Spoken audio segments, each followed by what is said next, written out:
समस्त ग्रामवासियों को मेरा प्यार भरा नमस्कार। आज ग्राम पंचायत नौगांव का प्रथम कार्य जो है ग्राम प्रधान महोदया पूजा गौड़ जी की अध्यक्षता में संपन्न हो चुका है और आज हम आपको पूरा रास्ता दिखाएंगे। उसके मानकों के हिसाब से कार्य हुआ है नहीं हुआ है वो दिखाएंगे और क्या क्या उसमें ओपिनियन लेंगे जिन्होंने यहाँ काम किया हुआ है। ग्राम प्रधान महोदया से भी बात करेंगे और चलिए आपको आज हम व्यू दिखाते हैं जो प्रथम कार्य है ग्राम पंचायत नौगांव का। आपको दिखाते हैं हम कतरा खाई से मल्ला धुनी तक का।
ये रहा ग्राम पंचायत का पूरा कार्य।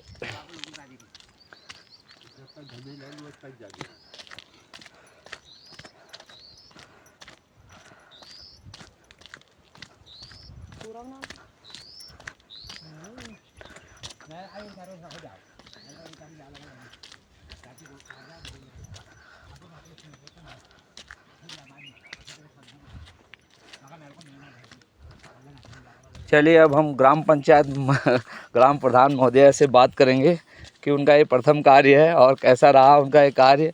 और ये है बुजुर्ग हमारे गांव के जिन्होंने इस कार्य को किया है, उनसे भी बात करेंगे कि इसकी गुणवत्ता मानकों के हिसाब से कार्य हुआ नहीं हुआ है। ग्राम प्रधान महोदया पूजा गौड़ जी, नमस्कार। और ये पहला काम मेरा बहुत अच्छा रहा और मैं इसमें हमारे सारे ग्राम सभा को हमको काम करने का मौका मिला, जिसने हम मतलब अपने सहयोग हमें अपना सहयोग पूरा दिया। और इसमें ये गुणवत्ता कैसी रही, आप इसमें आप वीडियो के माध्यम से आप अपनी बातें वो करें कि आपको हमारे साथ काम करके कैसा लगा। ये लक्ष्मीदत्त गौड़ जी हैं, आपने इस रास्ते में काम किया है, कैसा काम हुआ है, ग्राम प्रधान द्वारा कैसा कार्य कराया गया है? काम हुआ, जैसा मेटेरियल भी है, जैसा हमने मंगाया वैसा मिला। मानकों के हिसाब से कार्य हुआ नहीं हुआ है, कैसी गुणवत्ता रही है? बहुत बढ़िया, सबसे बढ़िया काम हुआ है। अच्छा, हम तो बता रहे हैं पहले से ही। ठीक ठीक। और मेटेरियल का भी है तो हमको मेटेरियल की भी कमी नहीं, जहाँ पर हमें जितना लगना था उतना लगाया। तो ग्राम प्रधान महोदया ने कभी ऐसा बोला कि एक सामान कम लगाओ या फिर ये मेटेरियल का रेशियो कम करो? जितना सामान लगता है काम मजबूती से करना। हाँ। और जो आगे को टूटेगा नहीं। बिल्कुल। अब हम इसी क्रम में सूर्यदत्त गौड़ जी से बोलेंगे कि आप बताइए कि रास्ते में आपने भी काम किया है, कैसा आपका अनुभव रहा? पहले भी आप काम कर चुके हैं और अब भी काम कर रहे हैं?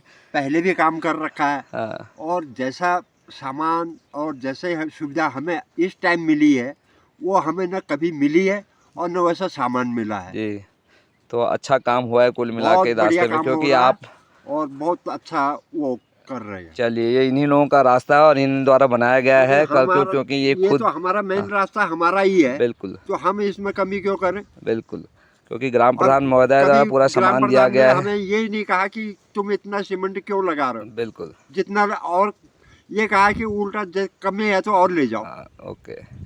तो ग्राम प्रधान महोदया, कुछ लोगों द्वारा ब्लॉग में फ़ोन करके अनाउन पर्सन से फ़ोन किया जा रहा है कि कार्य मानकों के हिसाब से नहीं हो रहा है और एमपी बराबर नहीं हो रही है, क्या जवाब देना चाहेंगे उनको? इसके लिए देखो, गुणवत्ता समिति हमने वो कर रखी है और ग्राम सभा के द्वारा ही जिन लोगों का रास्ता है उन्हीं के द्वारा ग्राम सभा की बैठक बैठा के प्रस्ताव वो करके हर मीटिंग और उन्हीं के अनुसार ही सामान को हमें दिया गया है। अगर किसी को भी दिक्कत है वो आके जान के और गुणवत्ता समिति से पूरे ग्राम सभा से जान सकता है और आगे से भी वो कुछ करना चाहे तो कर सकता है। उसके लिए हम उसको ओपनली खुली वो देते हैं, आज्ञा देते हैं। हमें कोई दिक्कत नहीं है। अगर किसी को भी प्रॉब्लम हो तो सामने आके कहे, पीछे अगर डर है तो ऐसे डर के पीछे चोरों की तरह छुप छुप के कहने की कोई वो नहीं है। अगर हिम्मत है तो आगे आके बोलो कि कहाँ पे कमी है, हम वहाँ पे देते हैं। जब काम होता है, जिसे भी दिक्कत है, जहाँ पे काम होता है वहाँ पे आप आइए, आप बताइए कि यहाँ पे कम हो रहा है, इतना लगना चाहिए, अगर आप सच में सत्य हो तो। और नहीं तो चोरों की तरह रोज ऐसे लुटेरे के भिखारियों की तरह पीछे पीछे ही भीख मांगते रह जाएंगे ये लोग। जी, और जैसे अगर हिम्मत है तो आगे आओ, जब हमारा कार्य शुरू होता है तो वहाँ पे बताओ कि हाँ यहाँ पे आप कम डाल रहे हैं, यहाँ पे ये चीज़ों का उपयोग नहीं हो रहा है। जैसे और कि ये मैंने बताया मीटिंग कि अटेंड कीजिए सारी। कुछ लोगों द्वारा अननोन पर्सन के द्वारा ब्लॉक में फ़ोन किया जा रहा है कि जी मानकों के हिसाब से कार्य नहीं हो रहा है, एमबी गलत बन रही है। उनको तो पहले बता दें, इसकी तो अभी एमबी हुई नहीं है। उनकी जानकारी में शायद लैक ऑफ जानकारी की वजह से उनने इतनी सारी बातें बोली हैं। और उनको भी किसी भी प्रकार की समस्या ऐसा है तो आप फील्ड पे आइए और कार्य को देखिए। जैसे कि ग्राम प्रधान महोदया ने बताया कि ग्राम पंचायत में कार्य गुणवत्ता समिति का भी गठन किया गया है, तो वो सारी जांच करेंगे। उनके जांच के बगैर ये संभव नहीं होगा। तो सारे सिस्टम से काम हो रहा है। ये प्रथम कार्य है और उसके लिए आप बहुत बहुत बधाई के पात्र हैं। अगला कार्य जो है मेन गेट से धारे तक का भी, वो भी कंप्लीट हो गया है। वो भी बहुत जल्द आपकी उसका भी व्यू आपको दिखाया जाएगा। धन्यवाद।